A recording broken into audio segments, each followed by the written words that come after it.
G'day, everyone, and welcome back to the Hoops Crew. My name is Jake, and on today's show, we are going to be grading the 2025 off-season for the AFLW Cats as we look back at trade and free agency, a big coaching change, and of course, last night's AFLW Draft. Before we jump into that, though, here's a quick word from our sponsor, Cyril Cook.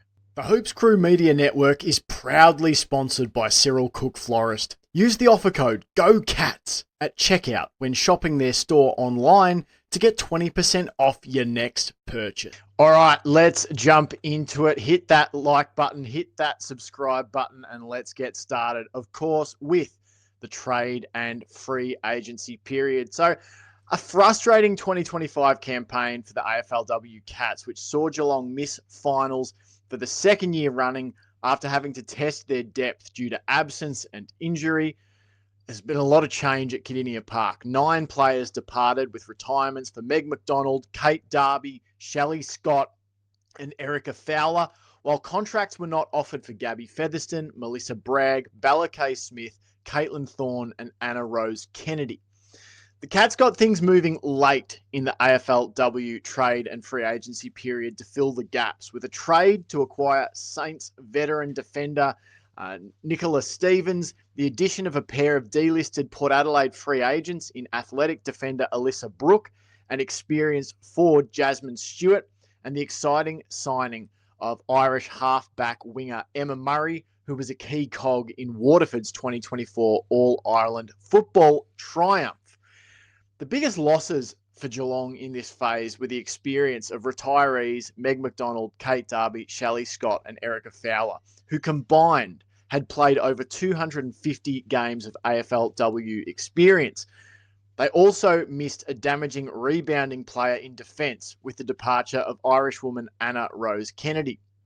So looking to address these issues, we'll start with the experience, and I think Geelong did a decent job with what they could do, trying to address the experience deficit. They went and added Nicola Stevens from the Saints. She's played 92 games of AFLW footy.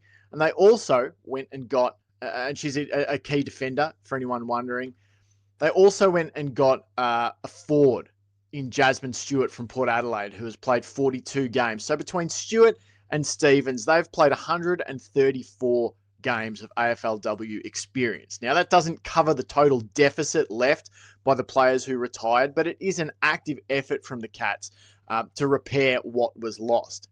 For me, I think the most exciting addition this trade and free agency period was the addition of Emma Murray from Waterford's All-Ireland winning squad from 2024. Cats AFLW operations and recruiting manager Ben Waller said that Emma has displayed the traits of a player who we think can develop into a very athletic halfback and wing prospect. She has impressive running capability and is known back home for her great composure and decision-making. So that's a massive win for the Cats. I think it's an area we really lacked the last 2 seasons with Anna Rose Kennedy sitting out. So big get there in Emma Murray.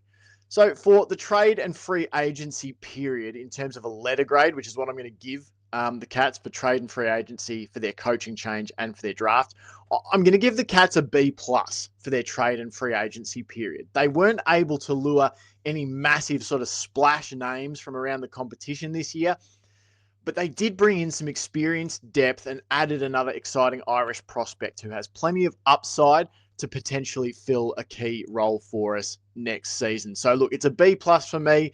I thought we learned a little bit about where Geelong currently sit in terms of how we're viewed by players who might be requesting a trade, who might be able to exercise their free agency option. Geelong, maybe not the destination club we were a few seasons ago when we were consistently making finals, but the Cats did actively pursue solutions to the problems they faced with the means they had available to them. That moves us on to the coaching change this season. So after taking the Cats from a cellar dweller at the end of the 21 season to the brink of an AFLW Grand Final appearance in 2023. Dan Lowther walked away from his position as the coach of the Cats after 2 seasons of stagnation, led to Geelong missing finals in 2024 and 2025.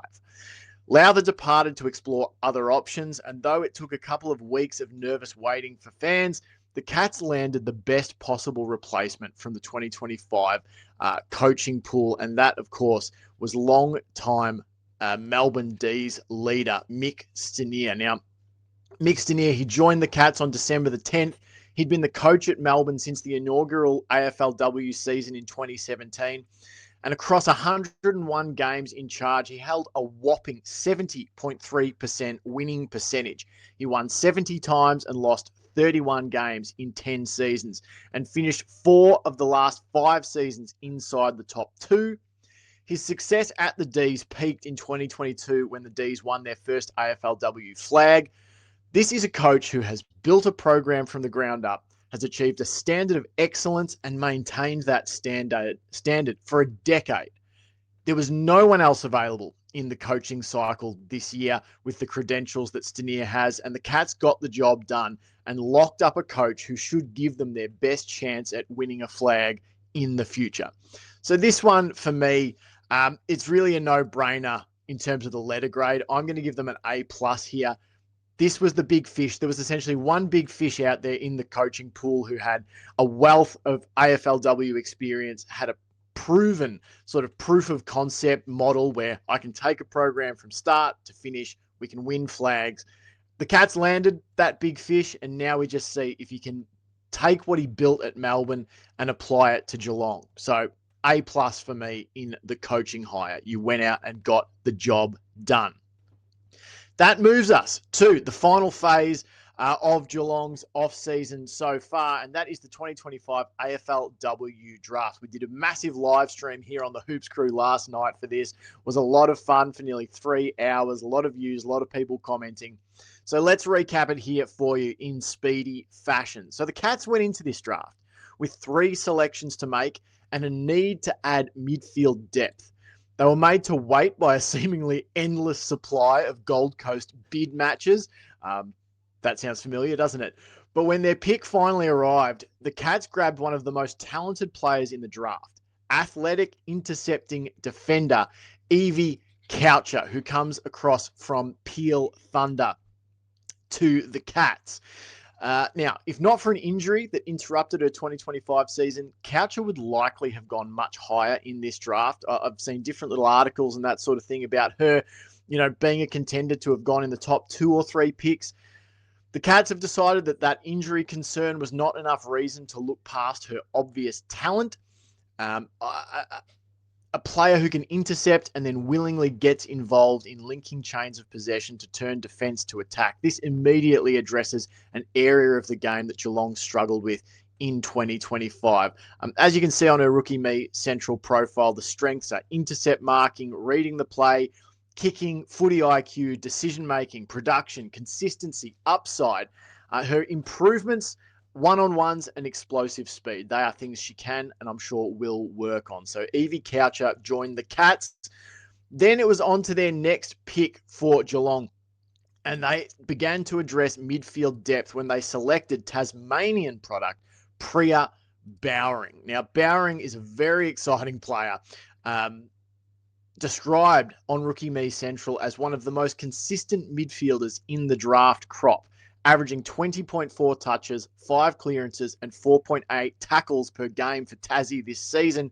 She has been earmarked as a player whose skill set is extremely hard to nitpick, with some of her strengths here on Rookie Me Central listed as her contested work, her strength, clean hands, kicking, footy IQ, vision, and athleticism.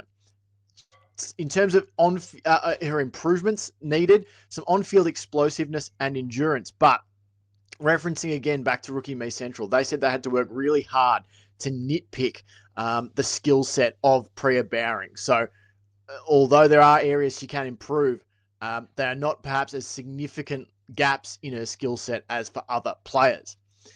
That moves us to Geelong's final pick, and they went midfield again here with South Fremantle product Renee Morgan at pick 43. Now, Morgan is described by Rookie Me Central as a clean and competitive dual-sided midfielder who applied enormous pressure to her opponents.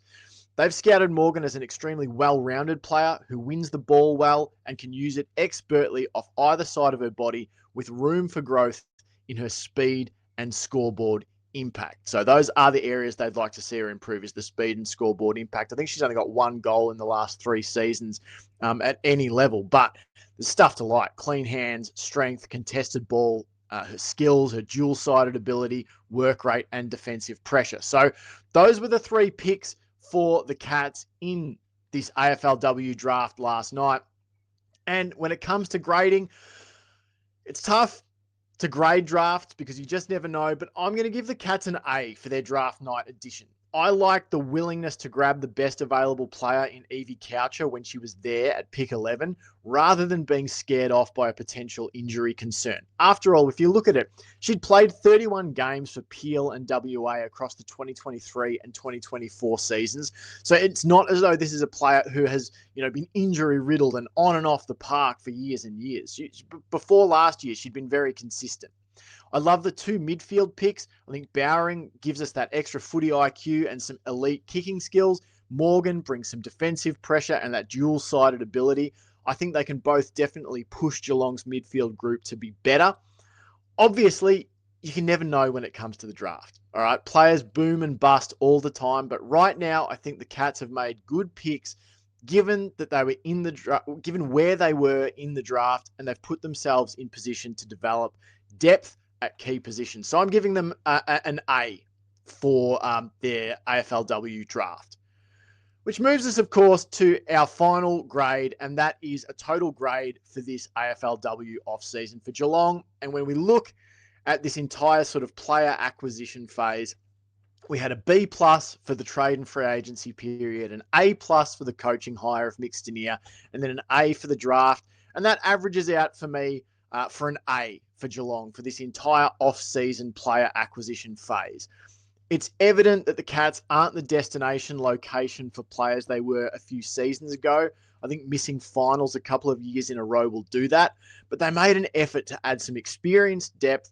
They grabbed another exciting Irish prospect, played their draft hand really well, and they locked up a premiership coach who was clearly heads and shoulders the best available option on the market. That's an optimistic off-season for Geelong, and one that the Cats can hopefully build on as we look to 2026. Thanks so much for watching and listening, guys. If you like this video, do us a favor, hit the like, hit the subscribe if you're listening on your favorite podcast app. Give us a 5-star review. It would be massively appreciated. We really can't say enough for how you guys support the channel, and it goes a really long way. Until next time, go Cats!